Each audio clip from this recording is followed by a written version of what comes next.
I don't forget. Okay, good. It's on. And Patty, you'll need to lower your hand. It will go away eventually. Yeah. So we are recording these and we will post it on the iDocs website, and so that can be said. Yes, fine. No problem. I saying will that- download it, upload it to the YouTube channel. You'll have a YouTube link. Okay, cool. So you I have a put it- full yeah. service. I will do the like grunty And we tech hire work you too. forever. And you That's can what I was have gonna it say, forever. Sandra. You also get a Amazing. transcript, no extra charge for your full accessibility Wow. compliance. Yeah. Annie, do you want to explain why you always use closed captioning? Well, I mean, it's a law in America, the Americans with Disabilities Act. It is also a nice service. It's great for people who don't speak English all that well to read often. And, you know, a lot of people do these things without sound available or on. It's just a very useful tool. And having a transcript after the fact is supposing somebody wanted to write an article where you can scan through that in 2 seconds and grab Quicker, yeah. quotes. Totally. It's just a really useful tool, and Zoom does it for us, but it's not great. You have to really clean it up. They're not that good, especially with accents or you know, big words. 2 minutes. But it's a start. 2 minutes. Okay, we got 2 minutes before. In about a minute, I think we're going to open the house and go to our music. So we should all be muted during that time. Anybody have any final thoughts or questions? This is going to be fun. Just a Nothing big can thank go you. wrong. Just or a big anything. thank you. You.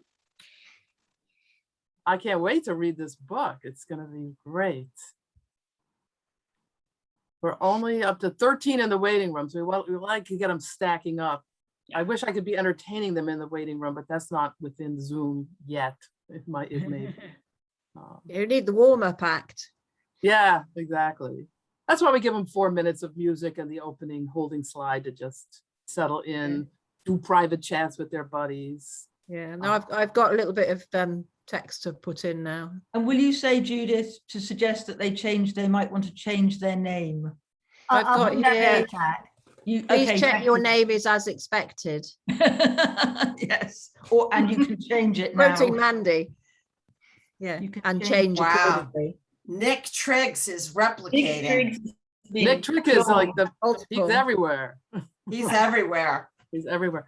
Okay, so we are just, I'm going to go to share screen. Everybody ready to go mute, please? Ready to go mute. And I'm going to hit share. And Bill, could you open the house? No, I lost it. All right. Okay. I'm going to admit them all. I will.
It's just now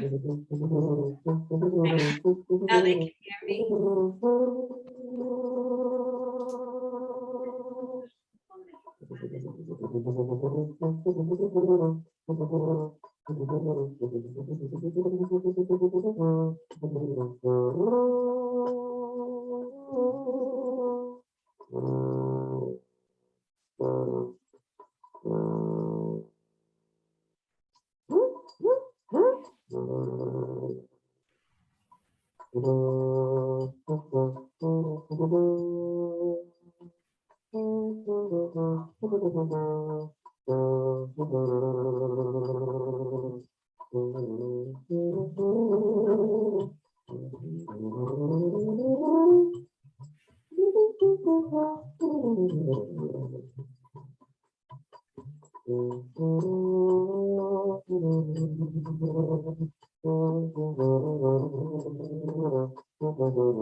So, hi everyone. On behalf of IDOCS, the University of the West of England here in Bristol, and Finger Lakes Environmental Film Festival, Ithaca, New York. I'm very pleased to welcome you to this IDOCS Community Conversation, an event to mark the launch of Kate Nash's terrific new book, Interactive Documentary, Theory and Debate, about which we'll be hearing more shortly. So I'm Mandy Rose of the IDOCS Research Group at the University of the West of England, Digital Cultures Research Centre. And I'm joined today by my fellow IDOCS co-conveners, Sandra Gaudenzi and Judith Aston. So we're really excited to celebrate Kate's book, which delivers on its title, providing an incisive analysis of the varieties and practices discourses that have emerged in relation to interactive and more recently immersive documentary over the last decade or so. It's 10 years now since Judith, Sandra and John Dovey convened the first IDOCS symposium. Since then, we've held 4 more events. The field continues to burgeon and demands ongoing critical scrutiny and reflection, and Kate's book provides the most comprehensive monograph on the field to date.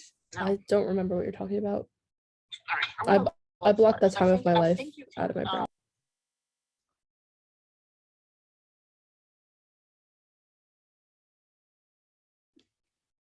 I'm thrown. Have I been heard so far?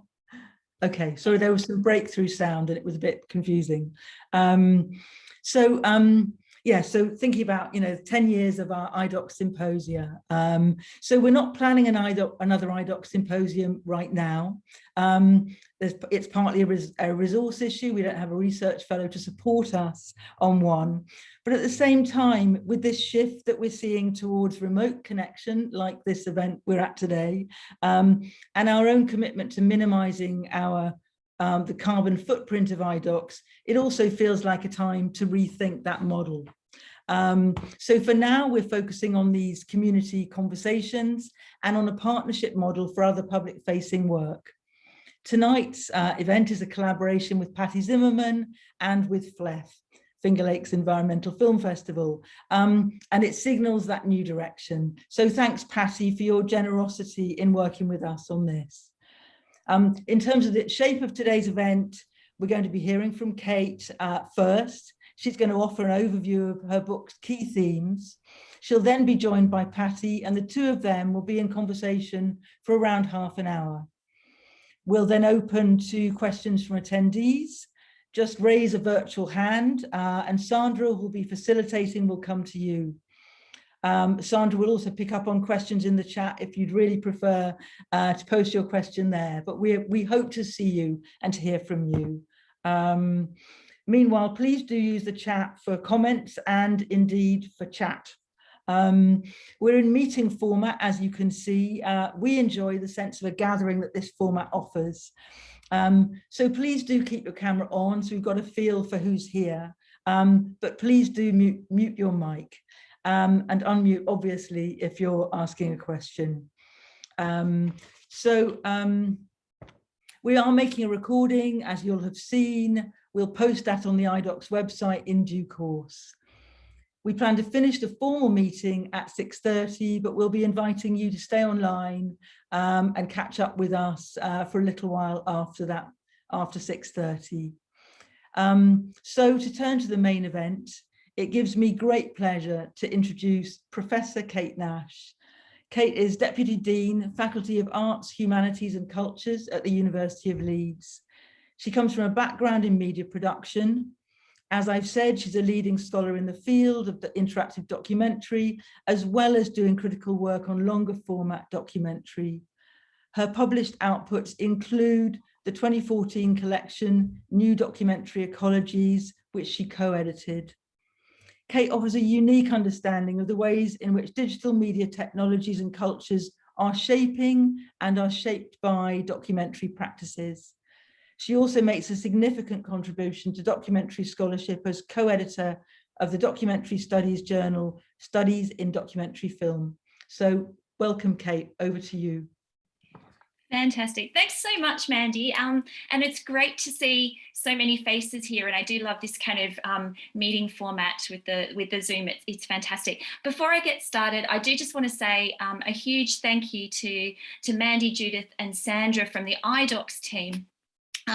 Really cannot overstate how important this community has become to the field of interactive documentary, and it's certainly nourished my thinking over the years.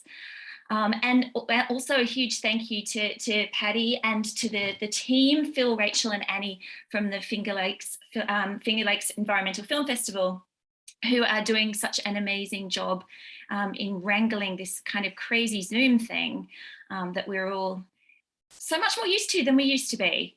So I'm really pleased to share with you what I think I was doing when I wrote this book, what I was trying to do.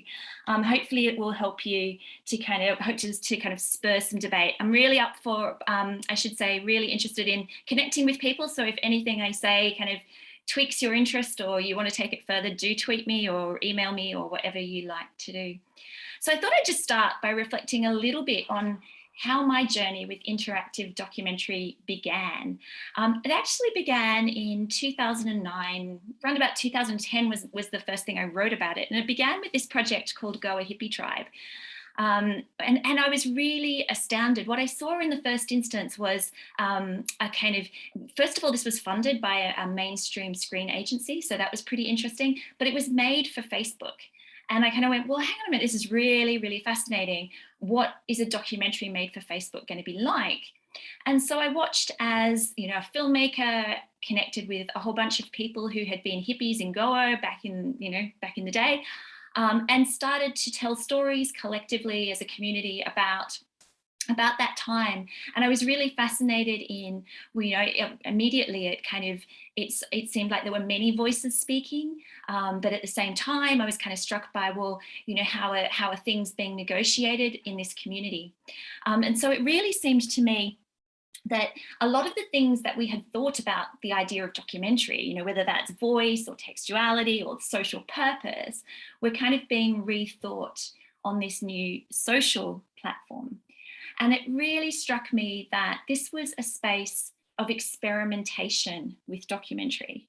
And that's very much the kind of spirit that the book kind of tries to kind of follow. It explores interactive documentary, not because it's necessarily the next big thing. I think, and you'll notice that I say more than once in the book that, it occupies in some ways a fragile position, an uncertain one. And yet at the same time, I think it's a great way into some of the most profound questions that we currently face as media practitioners and media scholars. So that's kind of how I came into it. And so I did a bit of I had a bit of a play around trying to capture what it was that the book was trying to do. And so I chucked some of the text of it into a word cloud maker. And so this will give you some idea, albeit imperfect, of the kinds of themes that the book takes up. One of the most significant debates that the book engages is the debate between the idea of evolution and revolution in documentary practice. So there's been a kind of tendency to foreground what's different about interactive documentary, whereas I was really trying to create what we might call kind of a connection between historic and contemporary practice. I actually need my... Oh, sorry, someone else there too. So really trying to think about not just evolution or revolution, but both, and what the implications of that are for theory, and also to bring together documentary and digital media scholarship. So some of the things that I write about in the book, so I kind of explore data practices in documentary by making connections with the British documentary movement and surrealism. I explore participation by making connections with the Challenge for Change, Video Nation, and I try and make sense of something, something like simulation by thinking about things like reenactment and staging and computational modeling. So it's kind of all over the place. The book is really concerned with the relationship between documentary cultures and digital cultures and the implications of that for thinking about questions of truth, knowledge, and politics.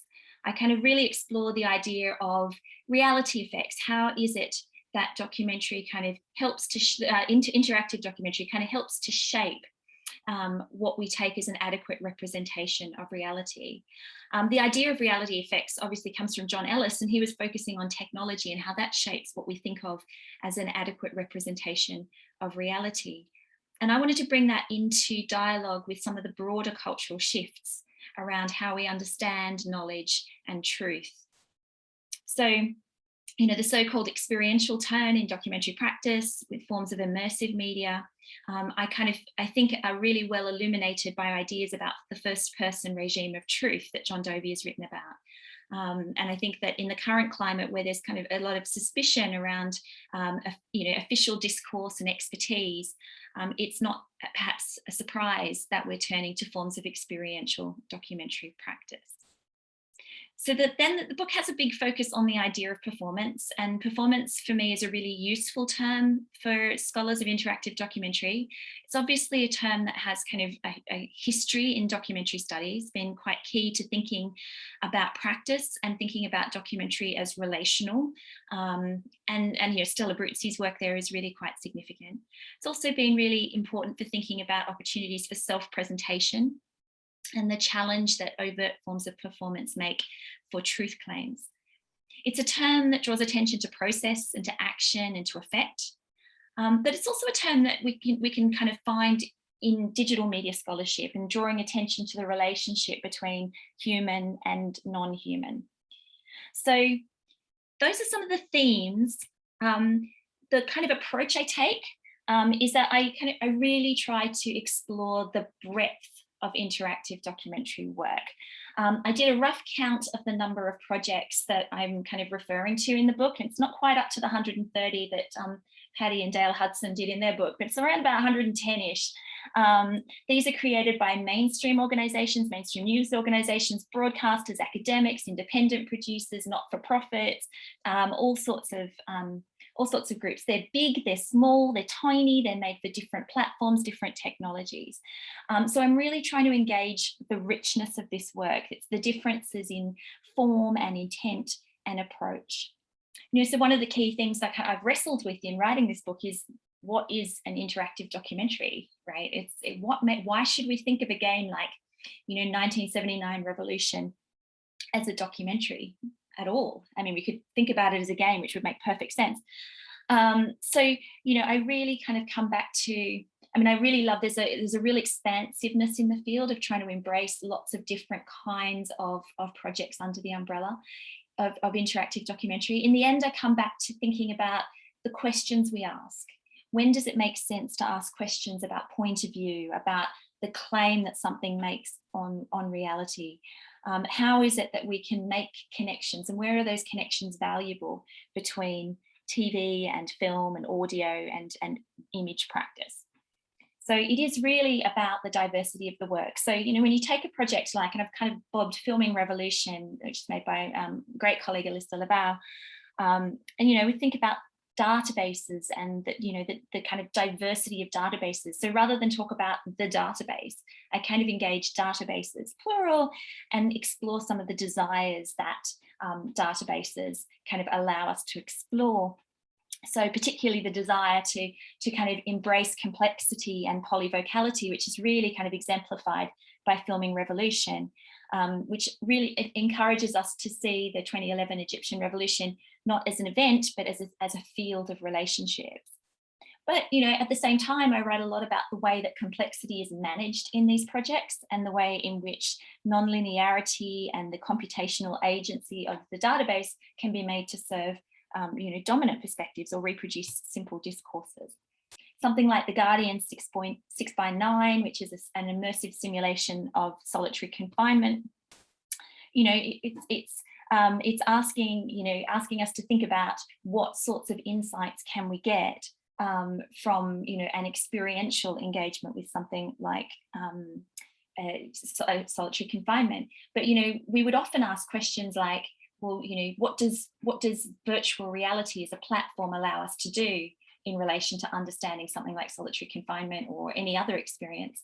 And I kind of think that one of the things to remember is that we wouldn't ask, what can TV do? TV can do lots of things and nothing. And so I'm trying to kind of capture the difference in the way that virtual reality works.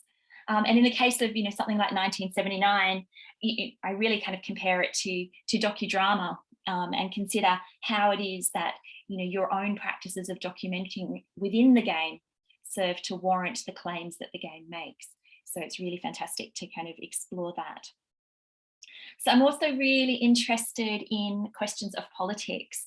The revival of participatory projects like Hollow, which I've kind of flagged there, which is a fantastic documentary that explores, you know, life in small town rural America, but it does so by kind of engaging people in a community, in a collaborative act of documenting. And that's, you know, that's really significant in terms of its intent to challenge mainstream narratives. So I'm really interested in unpacking that process with a bunch of participatory projects and understanding how it is that they create communities, which I think is a really important question. And I'm interested also in seeing how it is that the logic of interactive documentary reflects changes in our political cultures and kind of practices. So I've kind of flagged there with the project I See Change, you know, some of the ways in which a more kind of casual engagement with politics is an important part of the field, or a more kind of diverse engagement with politics can also be important. So that's a kind of whistle stop tour. I am super excited to talk about the book with all of you and with Patty. And I'm just going to hand over for the moment to Judith.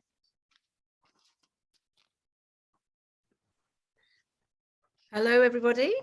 So yeah, I have the great honour of introducing Patty, who is our interlocutor extraordinaire this evening, and also a partner in the organising and running of this event.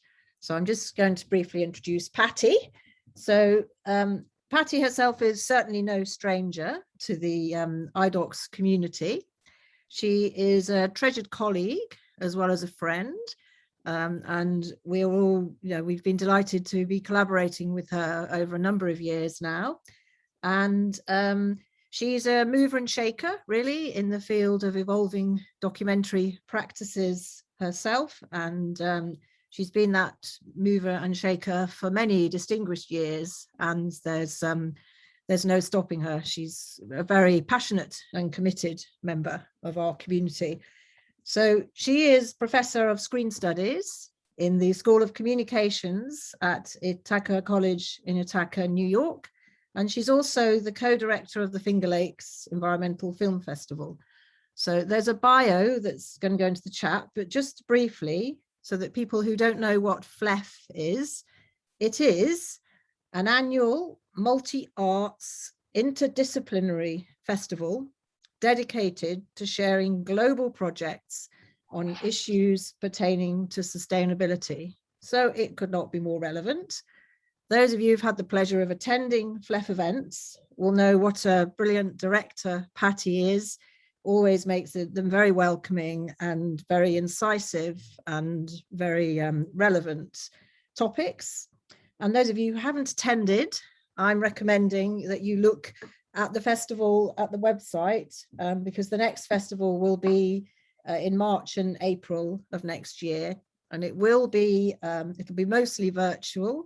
It'll be international. It'll be very accessible. It will be filled with partnerships and it'll be great fun. That can be guaranteed. So, and then just to say, needless to say, Patty's also a prolific writer herself. She's written a number of really seminal books on documentary herself, always disrupting, always asking the questions that need to be asked. From the bio, you'll see when that comes up, all the different titles that she's produced. And most recently, she produced a dossier with our great colleague Helen de Michiel on co-creating documentary in times of pandemic and protest. And that was for the Visible Evidence Conference, but it's available and online. And that's a part of our ongoing collaboration around co-creation, around polyphony, and just around the evolving platforms for documentary. So who better to be in conversation with Kate than Patty, for which we're very grateful. Thank you.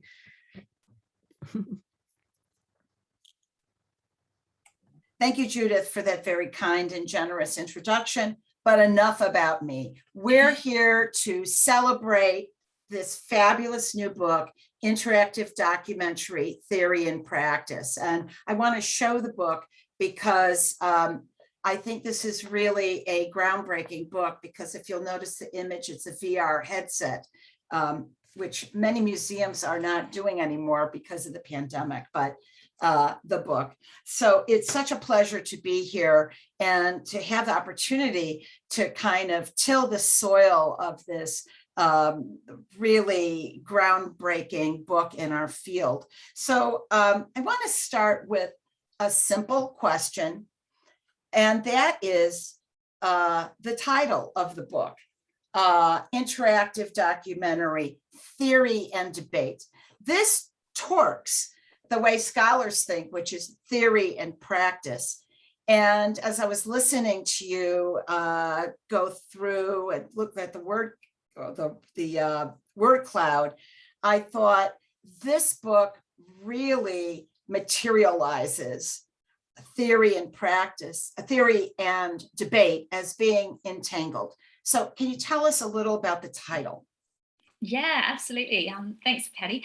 So what I was trying to do was to build some frameworks that I felt might be helpful in terms of approaching some of the key challenges and questions that we'd been wrestling with. So debate for me was really a way in, and I looked for debates. I looked for points where there were interesting different perspectives, right, being put forward. And I looked at those as ways in, because I thought if people have got kind of questions and different ideas about what's going on, that actually provides a really great starting point for thinking about what a kind of theoretical approach might be. So when I say theory, I don't mean grand theory. I don't mean, like in the beginning or anything like that, or totalizing kind of theoretical ambition. What I mean really is kind of a very grounded attempt to look for commonalities across the diversity of this work. So it offers ideas that I hope to think with about interactive documentary, but really trying to get in there and ask ourselves some of those curly questions that we can sometimes kind of skate around a little bit. Yeah, that's a good point. I like the idea of going right in for the jugular of the debate, because those are the points of frisson where new ideas can come. Now, I want to ask another question, which is related to how the book is structured. You gave us the word cloud, and I'll get to that in a second, but about the structure. You concluded your talk by giving us this vast topography of interactive digital documentary. It's mind-boggling. I think back to being in graduate school, all I had to worry about was film and argue about video. And now the proliferation of platforms, the proliferation of sites, the proliferation of spaces, the proliferation of projects that move across the embodied, the virtual, the analog. So I was looking at how you structured the book, and I can't think of a harder project than to figure out how to structure this vast, complex topography with sedimentary layers and roots going in so many directions. So I wonder if you could talk about how you figured out how to structure the book in these kind of 6 areas, which I think lead us as we progress through the book to more and more torquing of how we even think about where documentary is located. We go from the database to participatory and community-based media to interactive doc and politics to simulation and games to VR, immersion and presence, and then to petabytes and data visualization. So you're taking us on quite a journey. And this is a journey where we're scaling mountains, we're navigating rapids, we're climbing over rocks, we're getting tsunamis washing over us. Tell us how you figured out how to organize in this way. What are the ideas you had conceptually? Yeah, I mean, it was a tough job, and it did take many forms along the way. So it didn't kind of emerge in the form it started in.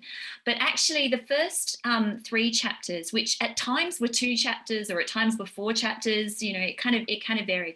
But the first 3 chapters wrestle with ideas about voice fundamentally. They explore notions of voice in different ways, but from different perspectives, because one of the things about voice has been a key idea that from which we have approached documentary media over the years. And on the one hand, there's a kind of textual notion of voice.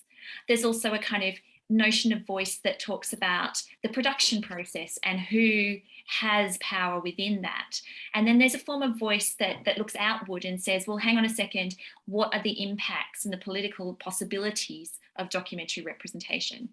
And that was really the 3 kind of approaches that I wanted to explore in the first half of the book. And in a sense, I kind of felt that databases provided a really interesting space. And I must say, I was very influenced by the work that Judith Aston has done with Stefano Adorico on polyvocality as a way into, so it was their kind of, that they were one of the kind of key debaters with me in that initial exploration. So I was, the database is a great way into thinking about textual voice and the complexities of textual voice. So I wanted to kind of make something of, the new materialist perspectives and thinking about databases, but at the same time, this is really crucially important to me, that the idea of discourse and power needed to be, and meaning had to be there as well. So I didn't want to lose that. And what I wanted to do was to try and bring those 2 perspectives together.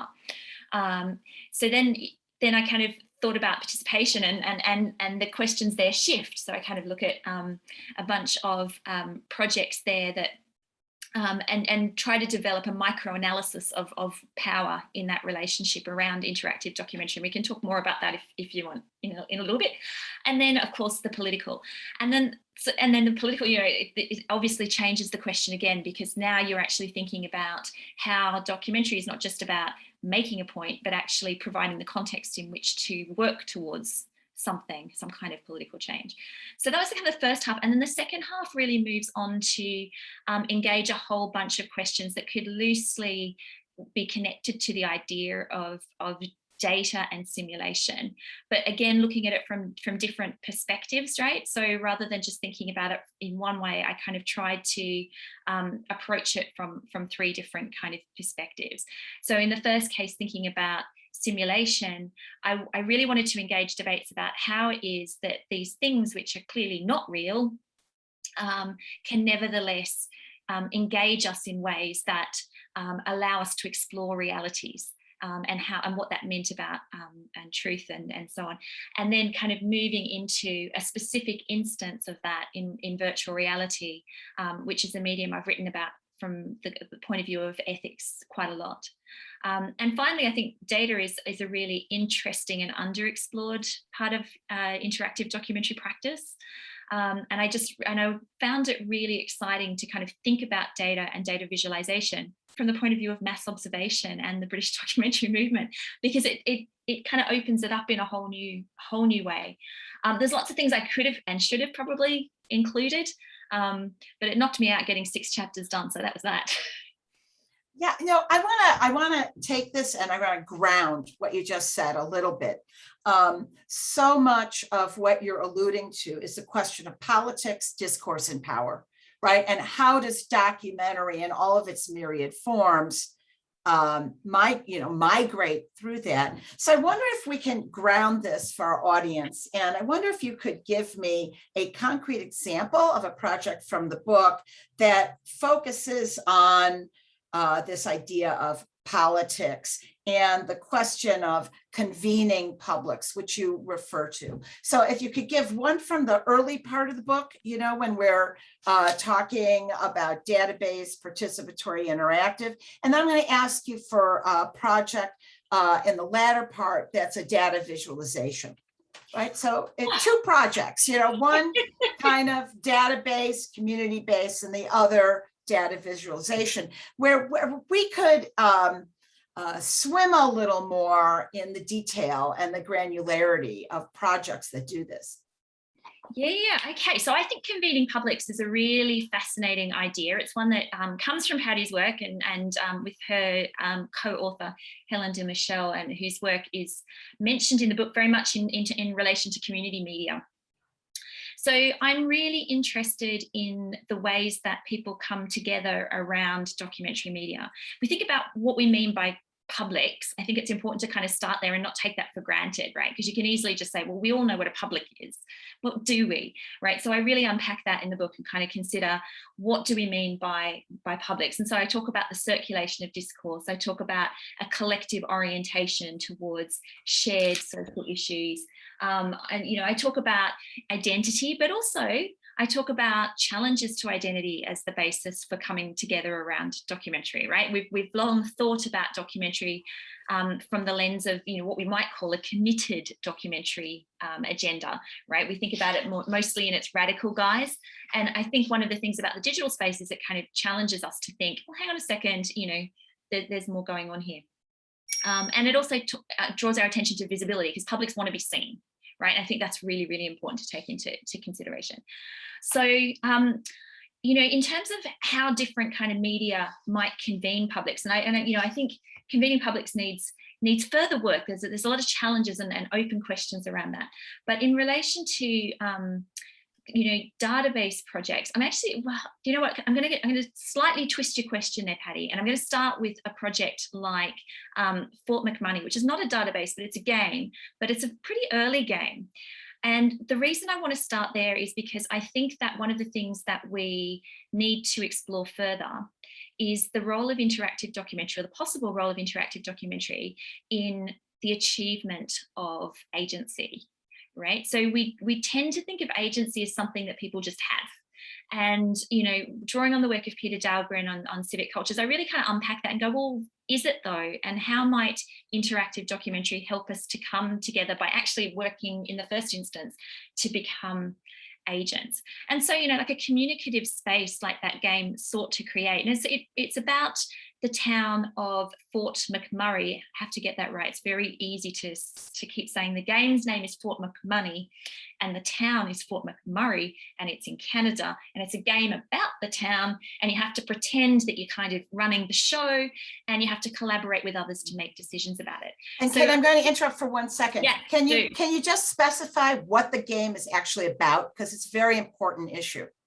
Yeah, so it's a game about oil sands and the mining of oil sands and the impact, the environmental impact, the social impact, the economic impact of all of that. And so what you have to do is pretend you're running the town, and you have to work with others in the game space. You get a lot of kind of what you might call kind of conventional documentary media in the form of little videos and all the rest of it. But what it actually asks you to do is to enact a kind of, a public space of a particular kind and with a particular kind of political flavor, right? So you have to go in, you have to argue, you have to provide evidence from the game. So it actually asks you to enact something. Now, it's a kind of semi-public thing. It's public in many respects, but it's also kind of private. It bridges that private-public kind of zone. And I think that's really, really important because it provides a space to live out kind of values, to orient yourself towards other people, to try conversation, to practice, doing all of that. I mean, there's also things that I would say, are challenges about the game, but that's kind of one. And what it does there is it orients you towards other people and towards a shared social issue. And I think that's really, really important.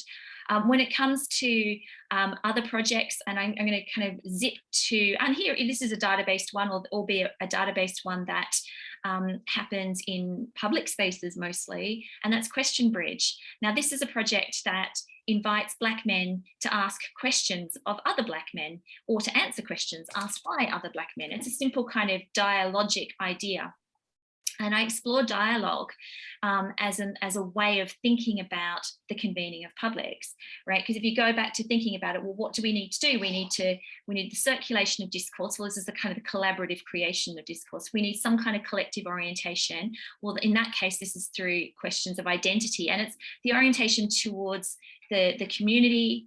And also there's another community of watchers, right, at the same time. And, what's the kind of degree of visibility? How does this get visibility? And dialogue provides a way into that. But it's important to be specific about dialogue too, because we use the word dialogue like it's a really straightforward idea. Dialogue, well, that's the exchange of communication, right? No. So I kind of develop it a bit more in the book and kind of go, no, what dialogue needs to be more than that. It's not just the back and forth of messages. It's actually about an exchange. It's about how do you create the situation where people can be open, genuinely open to the views of others. And that's pretty rare, right? And so one of the things about Question Bridge is that the technology plays a role in that by separating the speaker and the answerer of the question, right? So rather than having to respond on the spot, in the moment, to somebody's question, you have the option to kind of think about it, take your time, decide whether you want to respond or not. So I think that's really, really important. Kate, I'm going to move you to the next question, if that's okay. A really major contribution to both documentary studies, digital culture, and political media making is your insistence on the entangling of evolution and revolution, history and the future, the past and the present in documentary. I think there's such a tendency in all new media iterations to say, kill the father and the mother, move on to the tech horizons and invent a brave new world. You make a different argument. So I wonder if you can give us one or two specific examples of where this idea of braiding together evolution and revolution helps us see new media projects with a little more depth and nuance. And I'm going to ask you to give us an example or two. Yeah, no, I think it's really important. And you know, there are some projects where that relationship is really explicit, right? So there are a lot of projects that have been inspired by the National Film Board's Challenge for Change project, you know, back in the 60s, and have sought to reimagine that in the present day. And I think that the way they've actually gone back to the particulars of that early project. So if I look at, I wrote about a project called Big Stories, Small Towns, which is an Australian project. And what it does is it's actually place-based small-scale storytelling. And they really went back to Challenge for Change, and they went back specifically to the idea of community conveners, if you like, community people. So they actually had somebody whose purpose was to kind of go around and if you like, bring people together. So kind of returning to that question about convening publics, it was a very explicit strategy, but it was a strategy that looked backwards as much as it looked to the digital future, right? And I think that's really important. But one of the things that I really enjoyed writing about was the potential relationship between data visualization and surrealism, right? So you kind of think about data, and you think about, you know, well, you know, got these massive kind of bodies of data, and what do we do with it? How do we understand things in different ways? And this kind of this discourse of epistemic revolution with things, you know, changing because we've got so much more data. And I showed it in my intro slides. I showed a picture of a screenshot, and it's just like lots of blobs of color. Probably didn't mean much to anyone, but it's a project called On Broadway, and it was made by a whole group of people, including Lev Manovich. And it really struck me as fascinating because on the one hand, here we had the digital datification. So it was bringing in lots and lots of data from it. And it basically just takes a tiny kind of strip of space on Broadway and it takes that space and it goes, all right, so in this space, let's collect up all this data that we now have, right? Taxi ride information, you know, street kind of information, mobile phone data, all sorts of stuff that can be harvested from a space. And it brings that together to visualize it. And on the face of it, you kind of go, what does this tell us other than we're completely monitored and surveilled a lot, which is a point worth making again.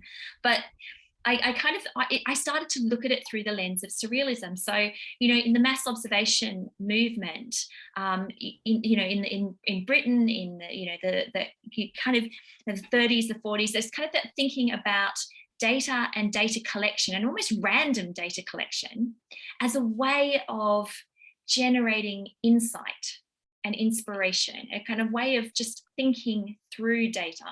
Not necessarily thinking about data, but data as something that would kind of open up new ideas. And I just, you know, looking at that project from that perspective, it just kind of struck me as a really fruitful way of thinking about what's going on there. You know, beyond just thinking about it as making pretty pictures with data, which it also is, but it struck me that there's, you know, it has a history. That's a great example because I don't know anybody that I can think of who is connecting mass observation to data visualization and new media practices to surrealist unconscious. And it's that kind of daring leaping that makes the book such an exciting read.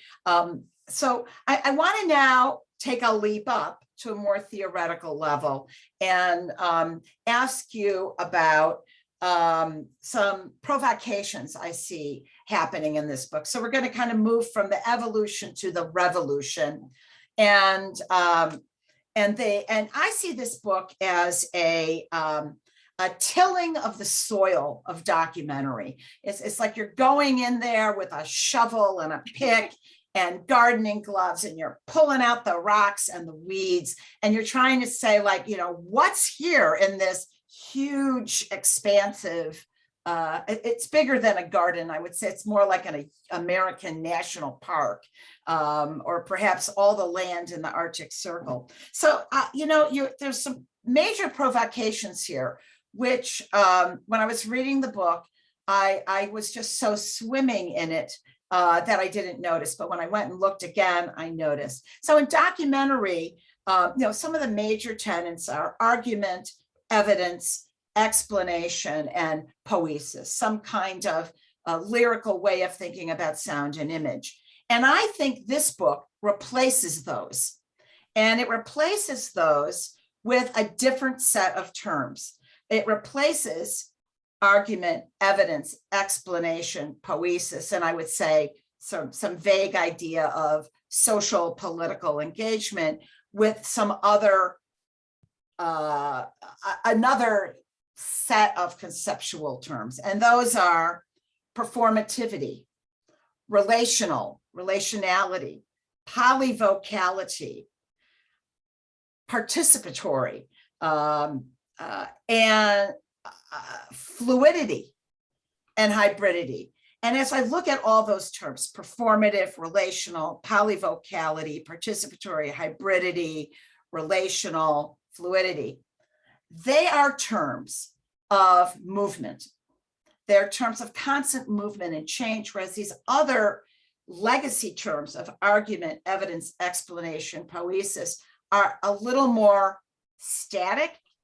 One might even argue a little more top down. So could you take those terms and talk about what's revolutionary about them? And if you don't want to go to revolution, we can take it down a notch to how are these important provocations? And I want to add one more term, which is the experiential.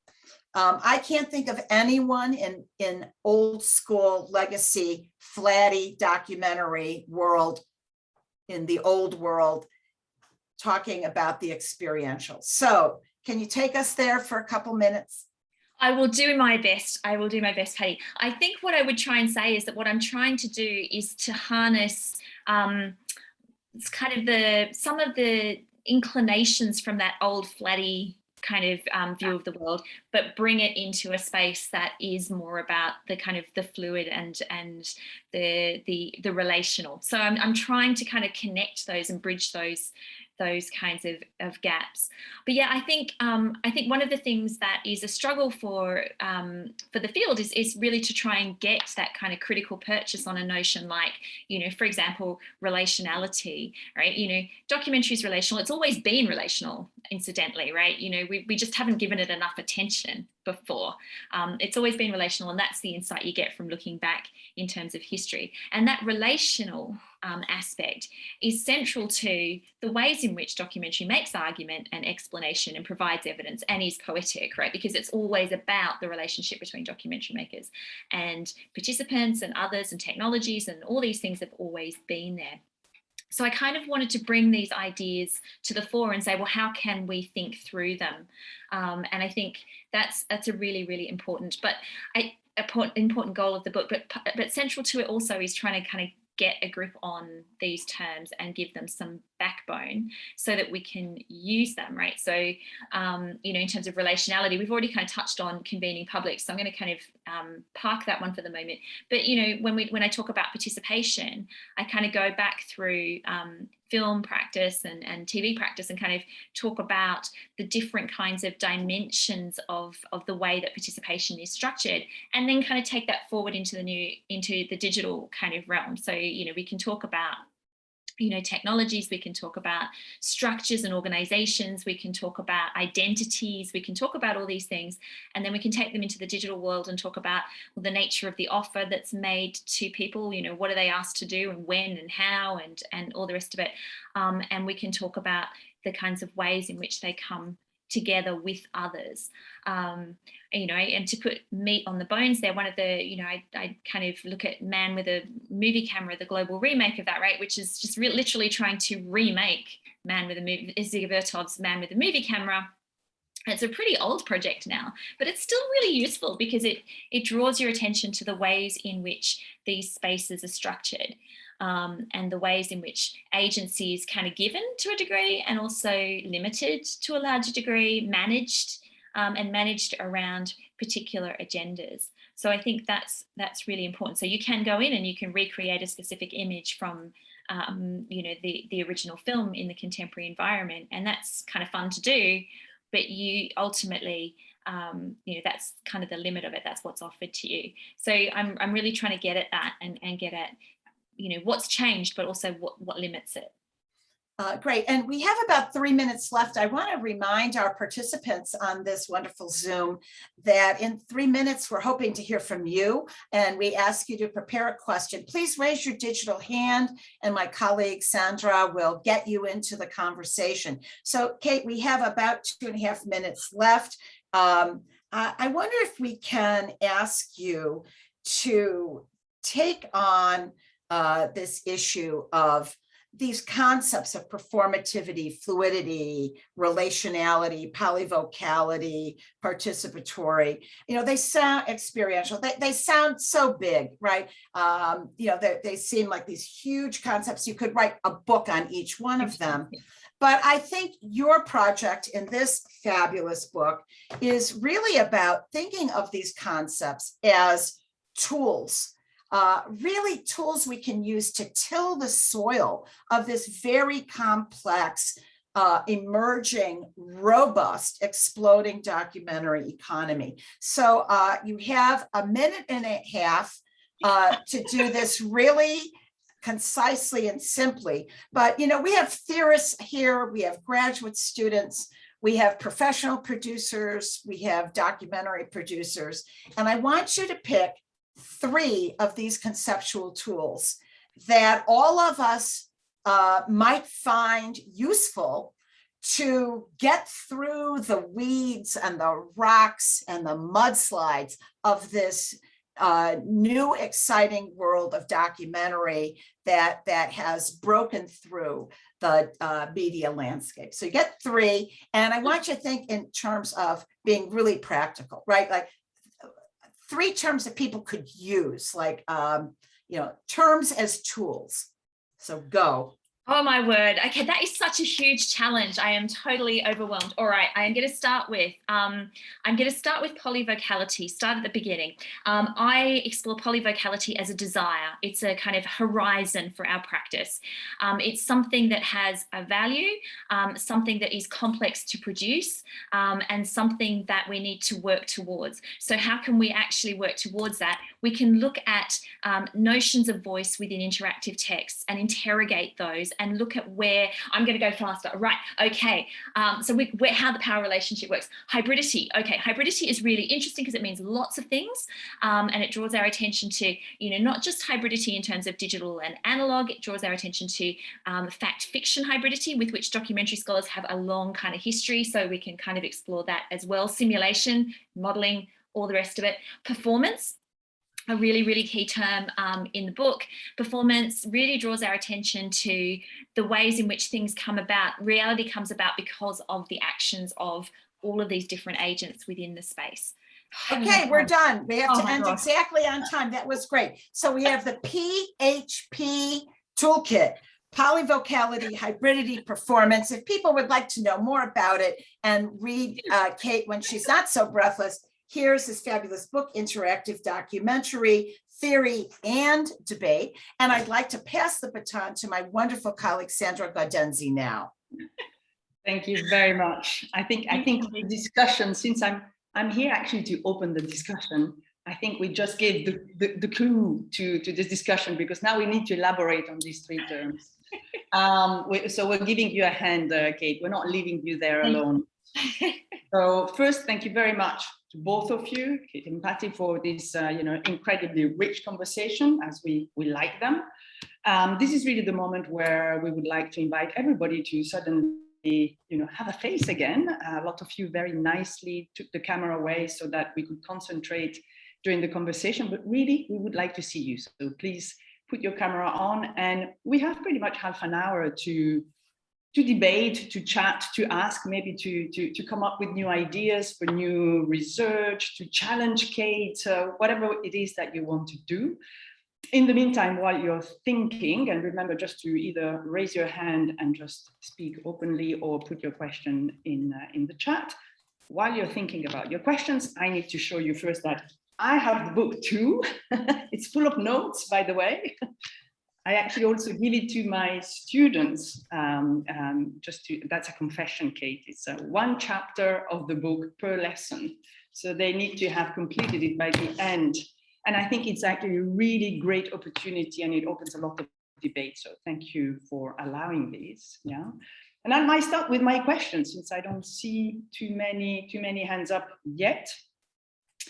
And I think I would like to start from the end of the book, you know, that's just gets easier, where you open up to, you know, what's next, you know, after having done this tour de force to put everything together about what do we know so far, you get to your last chapter about, so what should we still think about? And you do actually highlight 3 important areas for further studies: artificial intelligence and documentary, audience or user researchers, and impact and ethics. Yeah, so those are the areas that you open. And as I was reading through them, I was trying to link them, you know, because like this, they seem each of them have their own, can be unpacked. And I would love actually the discussion later to go into that direction, into thinking, you know, how can we work together effectively to impact those research questions, because this is the point of having a community.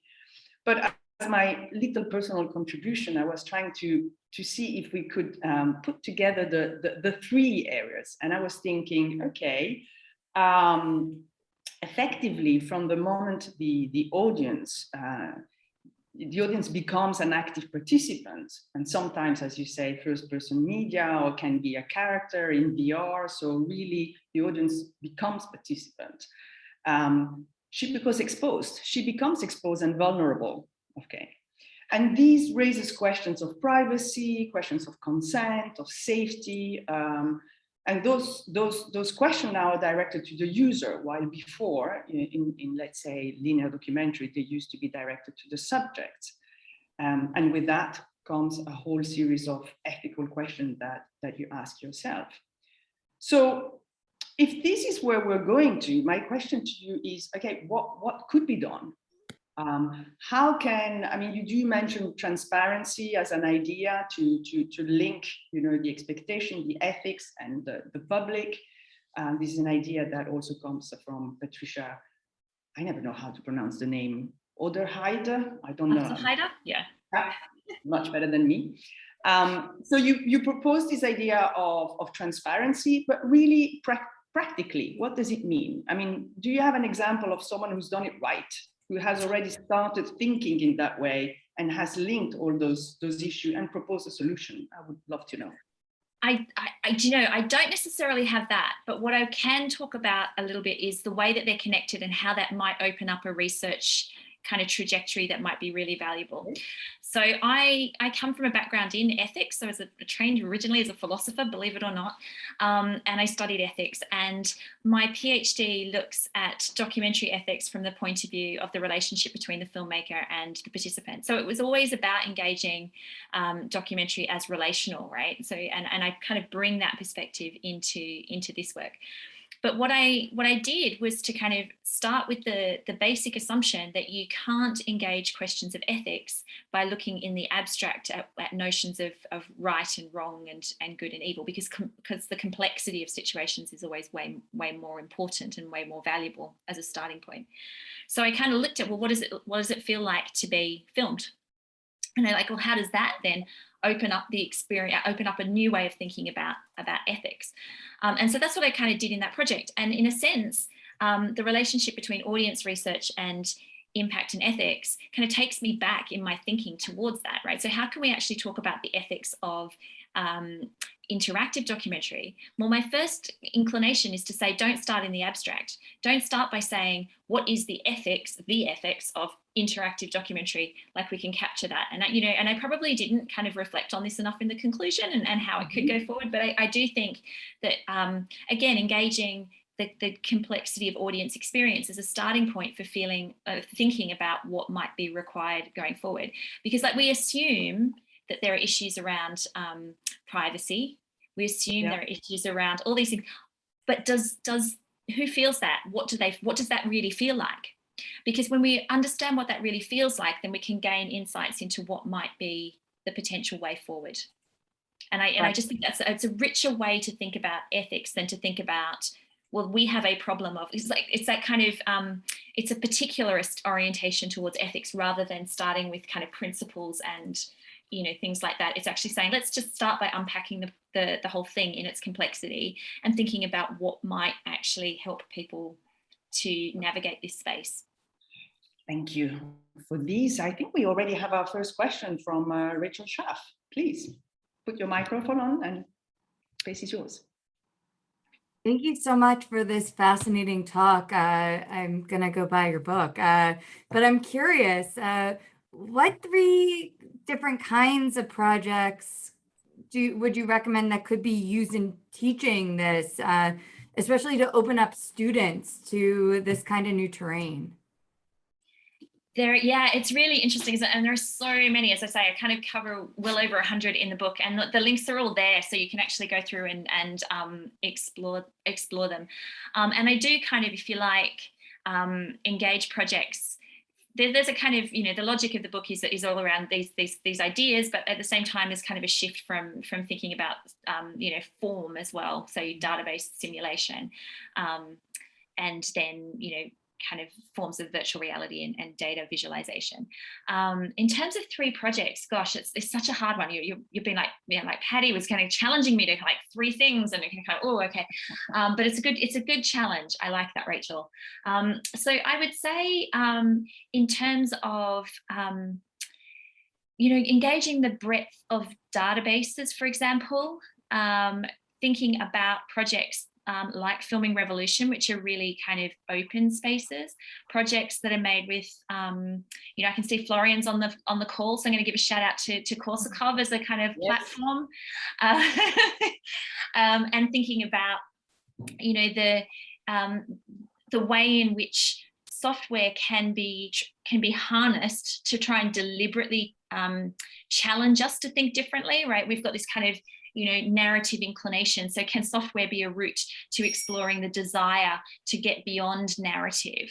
But I actually also think it's really important to look at some of the examples in the book about the ways in which that complexity is managed, because I think it's really important to recognize that what Filming Revolution is doing, what Korsakov is doing, is in a sense a kind of a horizon to which there is a kind of horizon for which there is a certain desire, but obviously most of them don't do that.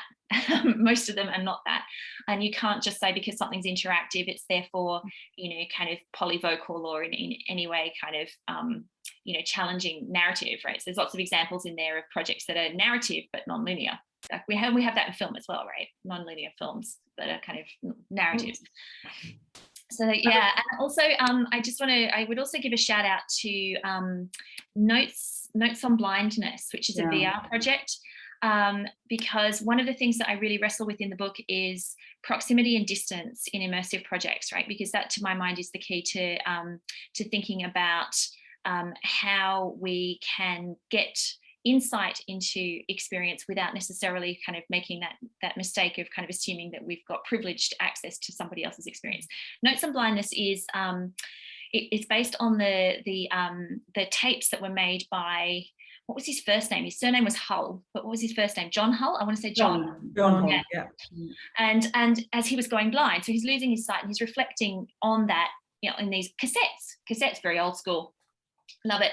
And the VR experience kind of augments that whole idea, that narrative. The thing is, when I started to really reflect on that experience, the thing that jumped out at me most about it was an experience that said at its heart, you can only engage with this as a sighted person, right? So you have to be sighted to engage with it. And what it does is it kind of tries to draw your attention to the experience, but also to say, but as a sighted person, I have to scaffold this for you through sound, through light, but I have to scaffold it for you because you're sighted, you don't know, you can't experience, so I'll scaffold something for you. And I think that's a really interesting example of kind of that proximity and distance and how that plays off in a particular VR work. Data visualization is fascinating. I'd like to help you, Kate, because I think the beauty of this part is that it's a conversation, and we have a lot of scholars in the call. So I'm going to propose a little challenge, which is that all the people who maybe are scholars, or it's open to everybody, but of course, why don't we all put 3 projects that we actually do use as an introduction to the field to our own students? because like this, we have a little bit of collective intelligence, and it's always nice, and it gives ideas to all of us. I have to add to what you were saying, Kate, since you were mentioning Korsakov, that on one of my very first lessons when I do interactive narratives and factual interactive narratives, I always flag the Love Story project that Florian initiated. And because it's about love, and most students actually really are in that age where that, that's really a topic that interests them, it grabs them. And then we can start a whole discussion about is love linear, or is it actually profoundly non-linear, and therefore should use this type of media. And normally it works quite well. So that is my own tip. But I can see that Michael Armstrong is ready. So please. Hi, Kate. Hi, Michael. How are you? I'm not too bad, thank you. Navigating lockdown in working from home mode, as I assume you are. I'm partway through the first chapter, so I speak from a certain degree of ignorance. But having read that first chapter, one of the first notes I put in there in a big sticky was about metalepsis, and of the things that we've done at BBC, things like Click 1000, which was more of a magazine program, but in a sort of factual area. The feedback we got from the audience was about, where am I? Navigation. Have I understood everything? How much of this experience, or how much of this data have I been able to absorb? Have I missed anything? Or have I missed anything I'd like to have a look at? So that's kind of navigation, plus the metalepsis, the kind of like the content referring to its own structure and bringing you into its structure so that you understand it and can take part in it. Seems to me, when you, certainly from the sort of database point of view, as being a really part of being open with the audience, and with that comes the framing of the author or those that construct the database. And then as you are entering that as an interactor, audience member, whichever particular word you happen to like, that the role that you are taking, are you an investigator, are you a player in a game? Those things all sort of jump out at me. So do you come to any conclusions or ideas around navigation and metalepsis, or is that one of your open questions?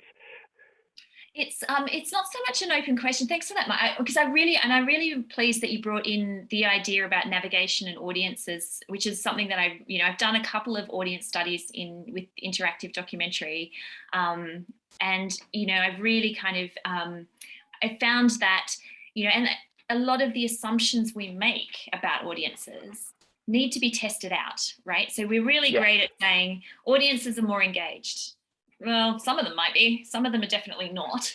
Audiences can navigate these experiences easily. Well, I once did a project, and here's another project that's great for students, Bear 71. Great project. Bear 71 is a kind of, you're invited to enter into a kind of simulated environment, and you are engaging with the story of this particular bear called Bear 71. And you're following through this kind of crazy landscape, and it can really disorient people. And so I did do an audience study with this precisely because I was interested in the questions that you raised there, Michael, about, well, what are people going to do with this, right? And I did find that it's absolutely the case that one, a lot of people don't necessarily interact with it at all. So, right, we create these fancy things and we say, oh, people are going to enjoy it so much more because it's so interactive. Whereas actually what a lot of people enjoyed was sitting back and listening to the audio and just not doing anything.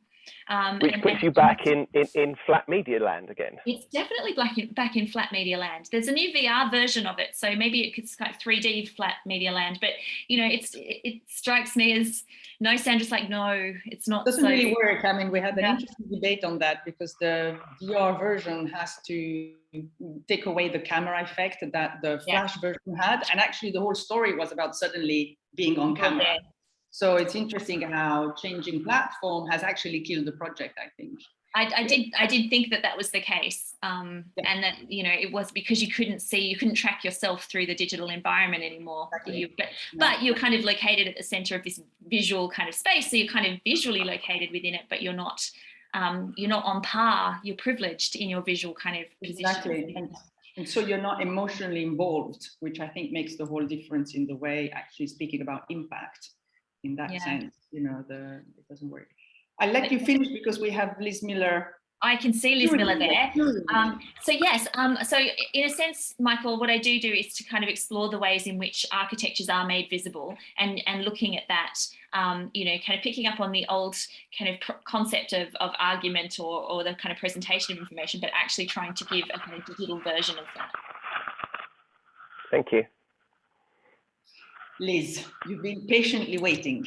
No, I can't tell you how exciting this space is, and I can't tell you how thrilled I am, Kate, to have this book available for teaching. And my question is kind of riding on Rachel's question, which is, one of the gifts of the interactive documentary was its place in the classroom.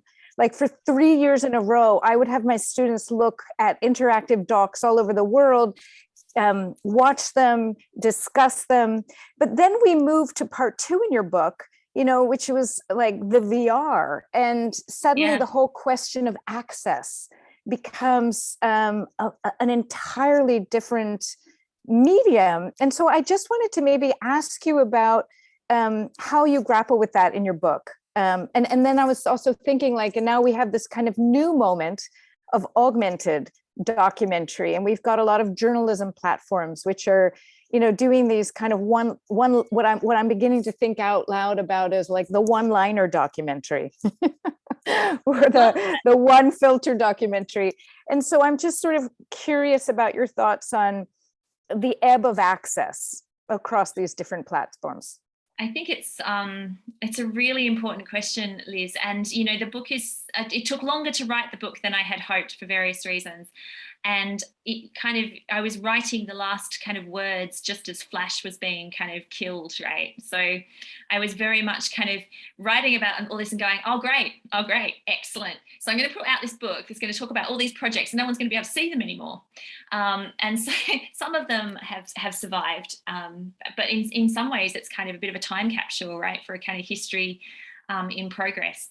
So I really did reflect on that. And not only did I reflect on that, but for a lot of the time that I was writing the book, even before COVID, I wasn't actually able to travel very much. So I was kind of stuck. And one of the things that I've been, really struck by in this field in general is how much it depends on festivals and these big kind of ticket events like the IDFA DocFest and things like that, for people to be able to encounter a lot of this work. And for various reasons, my mobility has always been a bit of an issue. So prior to coming to England, I lived in Tasmania. Mobility is an issue. A very tiny place at the end of the world. So I've not always had the chance to see a lot of the latest work. And I do reflect on that in the book. And I've kind of said that, really in thinking about this, I have privileged those works that I could access fairly easily. So hopefully, if you are kind of thinking about the book from the point of view of teaching, most of the VR projects that I kind of look at were things that I could access using my own smartphone and, just to kind of, adapt a headset type thing. But it's a huge issue. And, it kind of, in a sense, is more of an issue than it was with film and even TV, right? Because we had options to kind of, access copies of films. Your library could buy a copy of a film, but it's a much more complex prospect to have your library buy a copy of a VR experience, right? Not impossible, but just a lot more complicated. And then you've still got to, and in the post-COVID world, this becomes even harder, provide the context in which a student can actually go and engage that work. So I have really focused on the most accessible works I could, but it's a huge issue. Thank you. We do have another 10 minutes, I would say, to indulge. So please, put your hands up. But in the meantime, while everybody seems to be a bit shy today, I actually have just a curiosity that came out from this specific question, which is, so which one are your darlings, Kate? One or the one? And not in the sense, I know that it's difficult, you cannot say I prefer this project to another one, but what I'm saying is more, which are the projects that really as a scholar and as a person made you think, we're getting there, yeah? So, because of course there's so much choice, but the one that really you think, for you, they mean something, they encouraged you to stay in this field and to continue studying it. I'm a really tough customer, Sandra. I'm sure we all are. Well, I'm gonna make a frank admission, right? I don't like a lot of it. Yes. I find it right, a real room for improvement, yeah? Yeah, right. So actually, I think I always talk to myself and think, why am I studying this thing that I don't really like very much? And then I would say, well, because it's actually really useful to kind of get to, well, why? What is it that's kind of frustrating me? What is it that's annoying me? And that provides a way in, which is not to say that I dislike it by any means, but I've always kind of thought of that and thought, wow, there is so, and that's why I think I've been really kind of critical of claims that like, oh, the audience is more engaged, the audience is more invested, the audience is more this or more that, because I've just gone like, I don't know, kind of rather watch a movie. So I've kind of come at it from that perspective as well. It's good that you have Florian queued next, because yeah, right. it's gonna give you an answer on that. Yeah, right. And because there has been work looking at Korsakoff, right? And Florian will know more about this than I will, but looking at that and going, well, do people actually enjoy Korsakoff experiences? But actually, I would say that some Korsakoff experiences have been really, really nice ones. And I kind of really, I appreciate the poetic dimension of Korsakoff.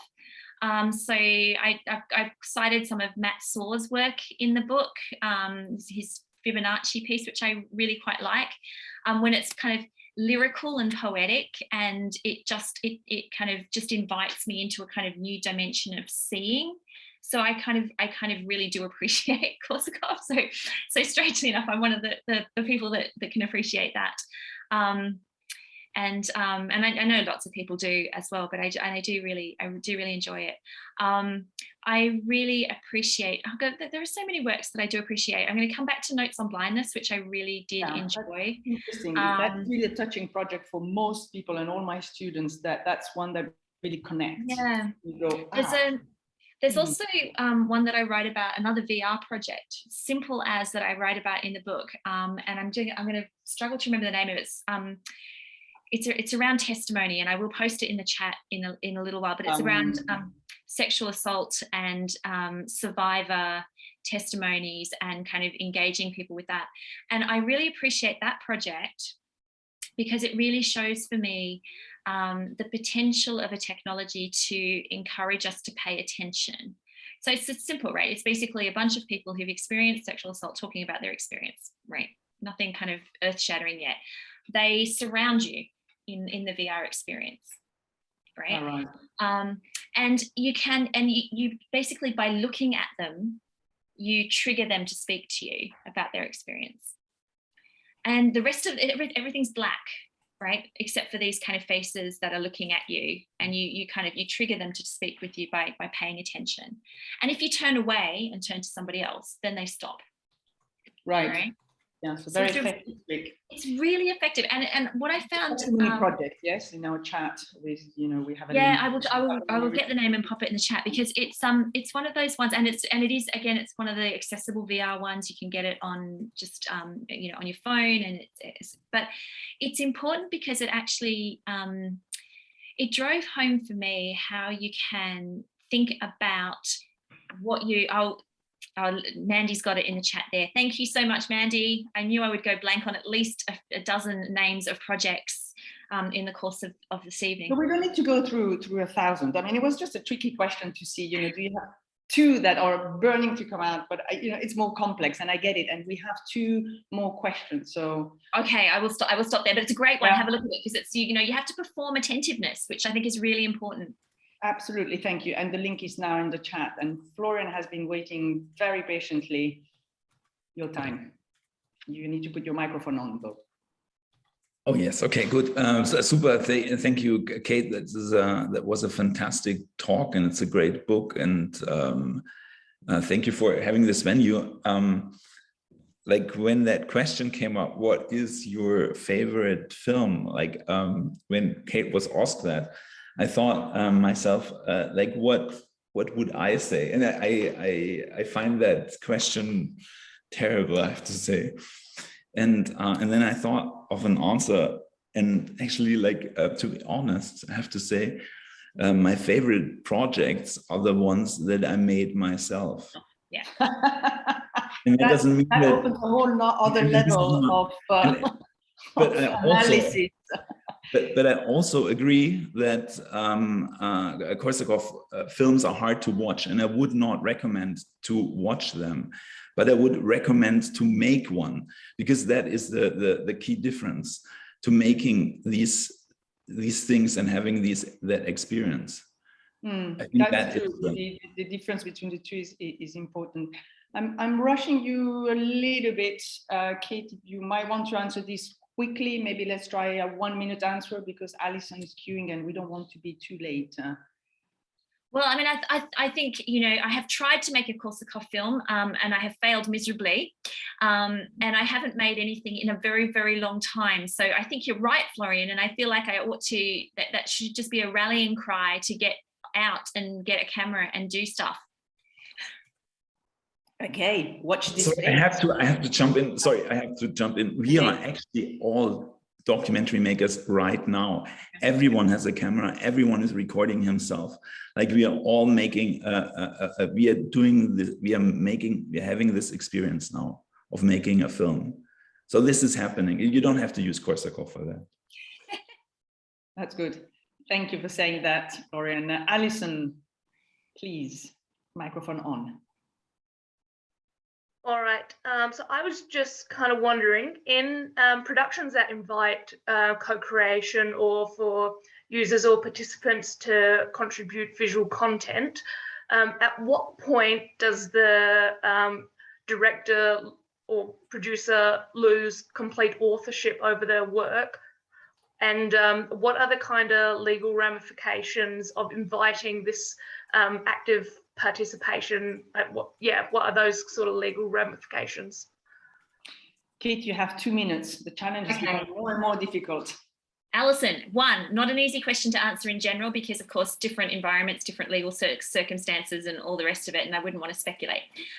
2, also not an easy question to answer, because authorship is not a one-off, or it's not an on-off kind of scenario. So there are projects that are incredibly participatory, in which the author is essentially kind of setting up the conditions in which those works emerge.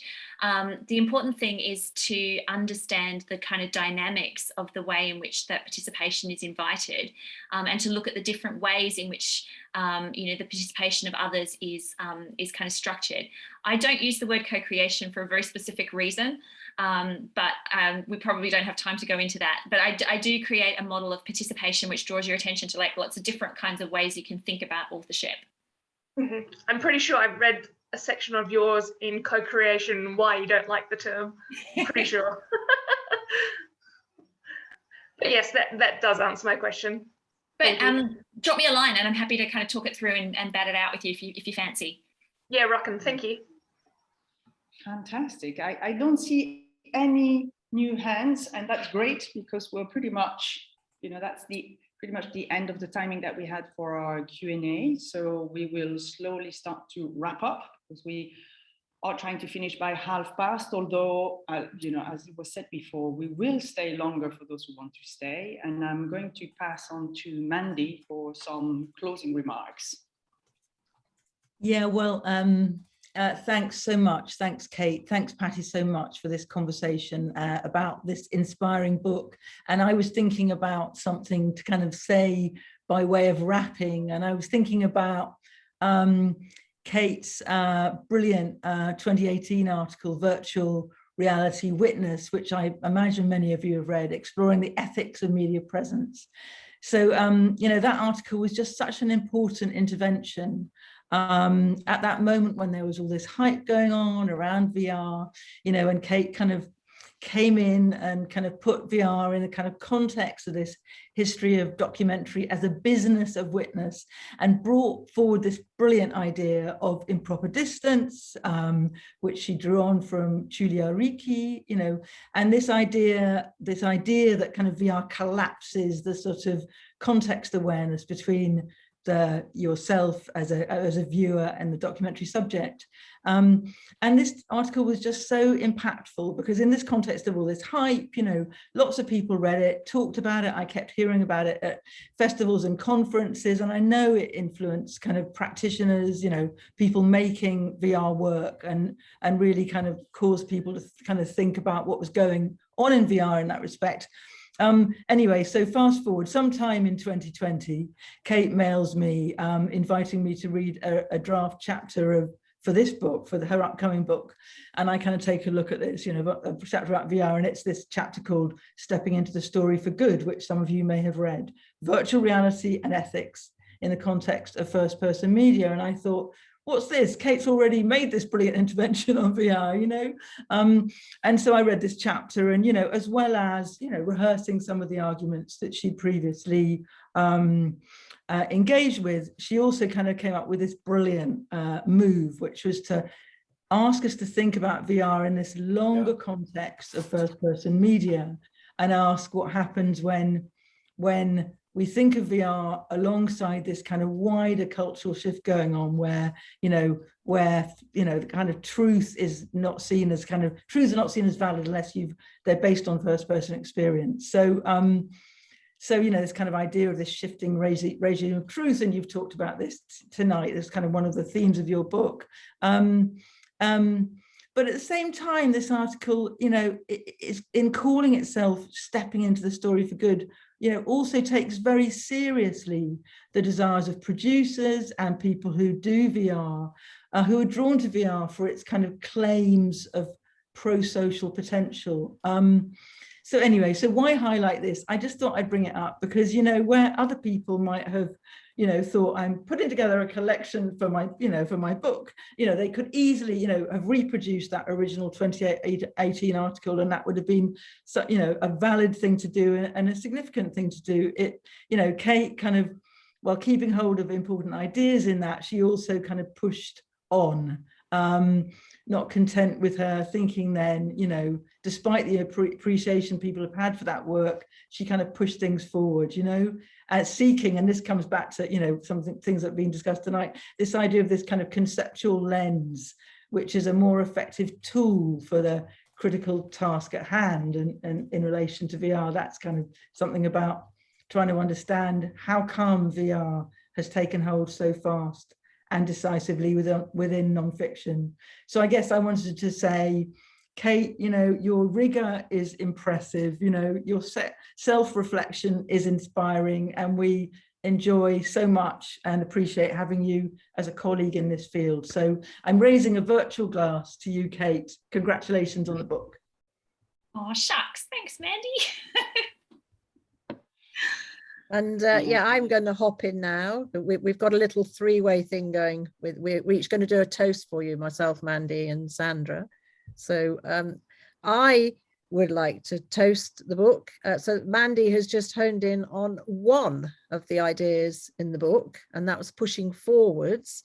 And I'm going to look back, and I'm just going to reflect on the fact that in 2011, when we had our first IDOC symposium, the field was quite small. You know, the number of platforms was relatively containable.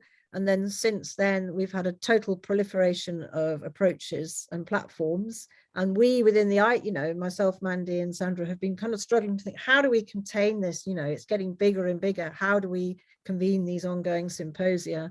And we've decided the best way to do that is in a more collaborative way. But then along comes Kate, and she doesn't just take one idea, you know, she kind of takes on the whole field, and that the book, there's something for everybody in it. And it includes looking back at the origins. I know you're not going back to origins, but you talk about the database, you talk about the web doc, you know, you include stuff rather than saying, oh, we discussed that, that's been and gone, that's old hat. Because my view, history's not like that. You know, things loop round, they come back in. you've created the space for a dialogue between the interactive and the immersive, looking forward, but it's not tech-led, you know, it's about approaches, and your book gives space for everybody, and I'm really grateful for that. And I don't know how you did it, so congratulations. So while we're finishing our toast and signs of admiration for Kate, I mean, I'm also aware that it is 6:30. If people have to leave on the dot, please feel free to leave. We will take another 5 minutes to do the wrap up, and I hope you will forgive us for being a little bit longer than what was anticipated. But you know, you're completely excused if you have to go. So I also would like to do my little toast and to say that apart from everything else that has been said, for me, my takeaway is also about looking into the future and trying to understand, okay, where do we need to put our research and concentration on? And I think the way you framed it as this idea that is neither evolution nor revolution, but both, allows us really to understand where is there continuity in the discourse in documentary making and interactive documentary making, and where is it that actually the affordances of digital media change the equation, and so come up with new debates, new paradigms that actually are complete new discussions and that need and deserve our attention. So for me, that is a really nice way to frame it. So thank you very much. I think I'm going to propose a clap for Kate and for her book. That's what I'm going to propose. Before we really wrap up, so now we're really going into the wrapping up time. I have just a few announcements before we really close. The first one has to do with iDocs, the website. You have probably noticed that we have a bibliography online. It's a bibliography about interactive documentary. This is a collaborative project. Please contact us, let us know if you know about publications which are not there and that are important. The other thing is what Mandy and Judith said at the beginning. I mean, we are moving towards a sort of partnership model with iDocs for all sorts of reasons, pandemic, you know, the carbon footprint awareness, but also because we really think that it's about understanding what's happening in the whole world and that we want to hear all those voices. So we are eager to hear from you. If you either want to do share events with us or collaborate, or you have activities and you want us to co-host them or co-facilitate them, I mean, please do come, be in contact with us. I think we will put all our links in the chat, but pretty much, you know, our website should be sufficient. As an example for starting new collaboration, maybe Judith wants to share a few words about her next collaboration with someone who's outside of iDocs. Do you want very, very quickly to go through that? Yeah, really quickly. So I've teamed up with a colleague called Ella Harris, who is a postdoctoral researcher on iDocs and crisis at Leverhulme, at Birkbeck University in London. And we've teamed up because we both have origins in geography, which is where this whole, anyone who knows me, this obsession with multi-perspectivity and polyphony comes out of that, well, partly out of that original training. So we've teamed up and we're going to do a one-day symposium in May on iDocs and crisis. And guess what? Multi-perspectival thinking. And just saying, as the field of iDocs has matured, it's become clear there are iDocs practices which have a particular purchase on illuminating crisis through multi-perspectivity. And I just posted it on the iDocs website. So I think a link's going to go into the chat where we've just literally put out a call for papers for that. So please have a look at that and put in a paper. We'd love to see you and hear from you. Great, thank you very much, Judith. And that's it. This is time for the thank you. Thank you, Kate. Thank you, Patty, for being with us and actually really making this amazing discussion. But thank you also to the people who were a little bit behind the screen in the production, Annie Michel, Rachel Schnapp, and Philip Wilder, who from Ithaca are actually really helping us on these. We will stay. There is a little bit of an after party. If you don't want to run away and you want to stay and have a chat with us, we will stay around for another 10 to 15 minutes. This presentation is being recorded will be on our website soon. So thank you for being with us, all of you, iDocs community, and see you next time, or stay with us if you want to chat with us.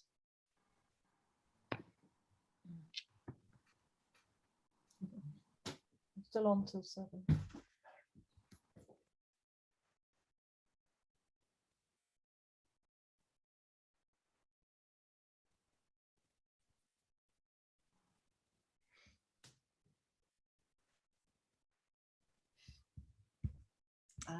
Okay, welcome everybody. Thanks for staying on. Welcome to our after party. It's my deep pleasure to introduce Anne Michelle, who will be our mistress of ceremonies for the after party. Anne Michelle